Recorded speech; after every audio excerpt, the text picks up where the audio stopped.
Assalamualaikum warahmatullahi wabarakatuh.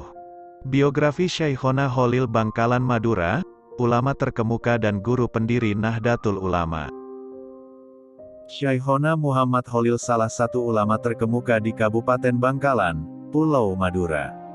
Syekhona Muhammad Holil akrab disapa Syekhona Holil Bangkalan.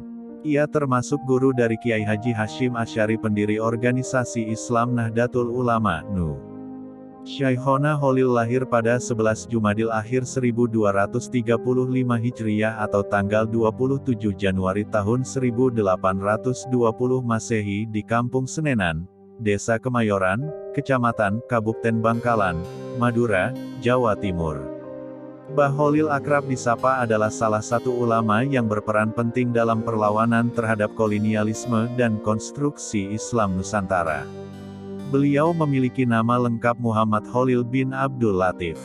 Wafat di usia 105 tahun tepatnya pada tanggal 29 bulan Ramadan, tahun 1341 Hijriah atau tanggal 14 Mei tahun 1923 Masehi. Dari silsilah keturunan Syekhona Holil Bangkalan berasal dari keluarga ulama. Ayahnya bernama Kiai Haji Abdul Latif yang mempunyai garis keturunan dengan Sunan Gunung Jati. Kakeknya bernama Kiai Hamid bin Kiai Abdul Karim bin Abdul Aziz dan sampai ke Syekh Jafar Shodiq, Sunan Kudus dari jalur Sunan Kudus adalah generasi ke-37 dari Rasulullah Shallallahu Alaihi Wasallam. Selain itu, beliau juga memiliki garis keturunan dari jalur Raden Rahmat, Sunan Ampel, dan dari jalur Syekh Ainul Yakin, Sunan Giri. Masa kecil hingga remajanya, Syekhona Holil Bangkalan menghabiskannya dengan menuntut ilmu agama. Khususnya, ilmu fikih dan nahwu. Hal ini tercermin dari kemampuannya dalam menghafalkan 1002 bait Nazom Alfiyah Ibnu Malik. Beliau juga mampu membaca Al-Quran dengan metode qiraat sab'ah. Sebelum merantau untuk belajar di luar Pulau Madura, Kiai Holil lebih dulu berguru ke Tuan Guru Dawuh yang dikenal dengan nama Bujuk Dawuh, di Desa Malajeh, Bangkalan. Selain itu, beliau juga belajar kepada Tuan Guru Agung yang dikenal dengan sebutan Bujuk Agung. Selanjutnya, Syekhona Holil mendatangi satu pesantren ke pesantren lainnya untuk memperdalam ilmu agama yang telah diperoleh dari sebelumnya. Mengutip dari kabarakyat.id, beliau pernah nyantri kepada Kiai Haji Muhammad Nur di Pondok Pesantren Langitan Tuban, lalu pindah ke Pesantren Cangaan Bangil Pasuruan dan Kebun Candi.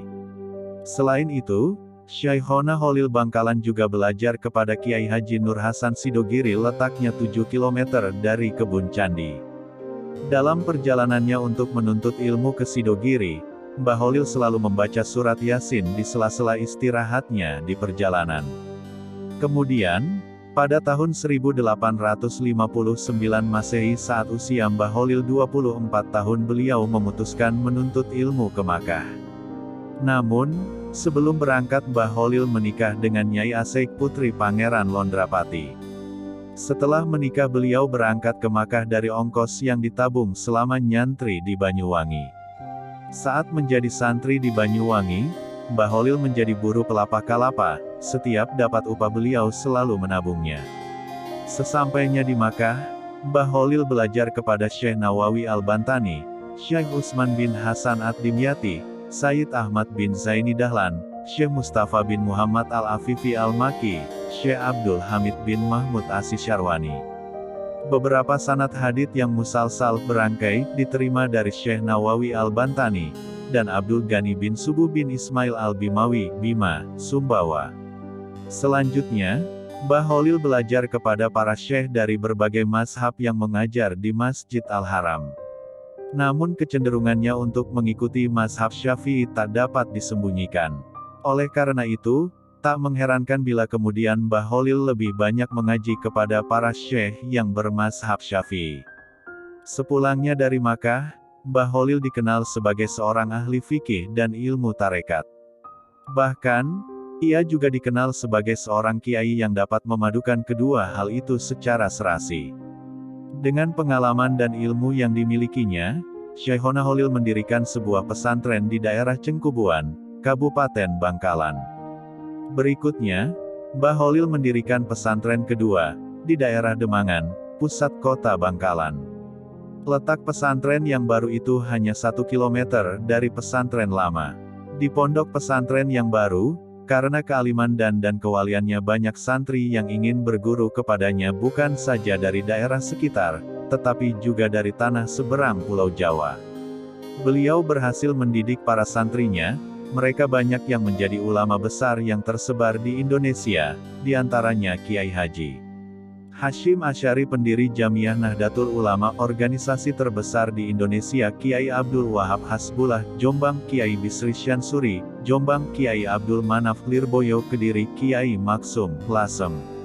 Selain itu, Kiai Munawir Krapyak Yogyakarta, Kiai Bisri Mustafa, Rembang Jateng, Kiai Nawawi, Sidogiri, Kiai Ahmad Sidik, Jember, Kiai Asad Syamsul Arifin, Situbondo, Kiai Abdul Majid, Bata-Bata Pamekasan, Kiai Toha, Bata-Bata Pamekasan. Berikutnya, Kiai Abi Sujak Asta Tinggi Kebun Agung, Sumeneb, Kiai Usimuni, Pandian Sumeneb, Kiai Muhammad Hasan, Genggong Probolinggo, Kiai Zaini Munim Paiton Probolinggo, Kiai Khozin, Buduran Sidoarjo. Bahkan Ir. Soekarno Presiden RI pertama, menurut penuturan Kiai Asad Samsul Arifin, Bung Karno meski tidak resmi sebagai murid Kiai Holil, namun ketika sowan ke Bangkalan, Kiai Kholil memegang kepala Bung Karno dan meniup ubun-ubunnya. Dalam mendidik santri-santrinya, Syekhona Holil Bangkalan atau Mbah Holil dikenal sebagai ulama yang mempunyai karomah sangat luar biasa yang tidak bisa dijangkau secara akal. Pantas saja, makam Mbah Holil yang terletak di Desa Martajasa, Kabupaten Bangkalan banyak dikunjungi para peziarah dari berbagai penjuru. Sekian, terima kasih. Wassalamualaikum warahmatullahi wabarakatuh.